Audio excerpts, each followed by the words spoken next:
Imagine waking up in a world where freedom is a distant memory, where every aspect of life is dictated by a ruthless regime, and even the simplest liberties are buried in history.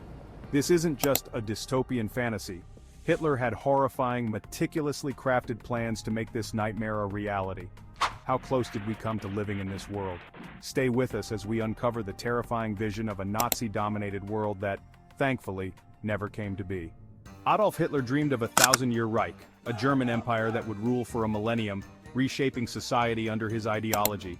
He believed in Aryan supremacy and Lebensraum, or living space, which he sought to achieve through ruthless military conquest and racial engineering. Hitler's plans weren't merely about military conquest. His vision extended to social, cultural, and physical dominance across Europe and beyond. His architectural ambitions, like the monstrous Volkshalle in Berlin, were designed to dwarf every structure on Earth and reflect absolute Nazi power. Hitler's immediate objective was the domination of Europe. Countries like Denmark, Norway, Sweden, and Finland were marked for annexation, while other regions, including Poland and parts of the Soviet Union, were set to be ruthless sources of slave labor. Could you imagine a continent shaped by these dark ambitions? Let's go deeper into how close Europe came to being this altered reality. The Nazis planned not just for occupation but for systematic control. They established puppet governments, exploited resources, and orchestrated systematic exterminations. Europe was to be reorganized to serve the German Empire. If you're finding this look into history riveting, don't forget to give this video a thumbs up and subscribe for more deep dives like this one. Hitler's ambitions stretched beyond Europe.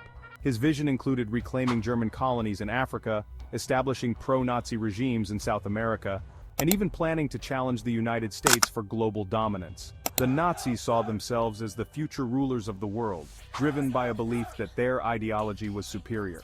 They aimed for what they called final victory, where the world would be restructured entirely under Nazi control.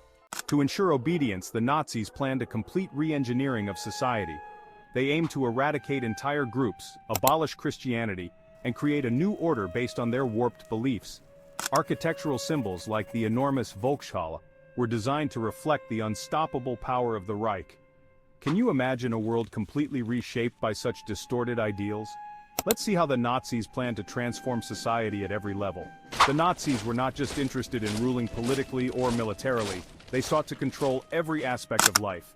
Indoctrination of the youth, media control, and city redesign were all part of this scheme. Their ultimate goal was a homogeneous society devoted to Nazi principles. Thankfully, the Nazis faced relentless opposition from the Allies and from courageous resistance fighters within occupied territories. This resistance was vital in preventing Hitler's vision of a Nazi-dominated world from becoming reality. The defeat of the Nazis wasn't just a military victory, it was a victory for human values and freedom, reaffirming that tyranny can be fought and defeated. Without this, our world would look vastly different. The Nazis were ultimately defeated, but their twisted plans for a new world order remain a chilling reminder of what might have been. Honoring the sacrifices of those who fought for freedom is more important than ever, especially in recognizing that liberty can never be taken for granted. Thank you for joining us on this journey through a grim chapter of history. If you found this video insightful, give it a thumbs up and subscribe to stay with us as we uncover history's most fascinating what-ifs. Until next time, stay curious.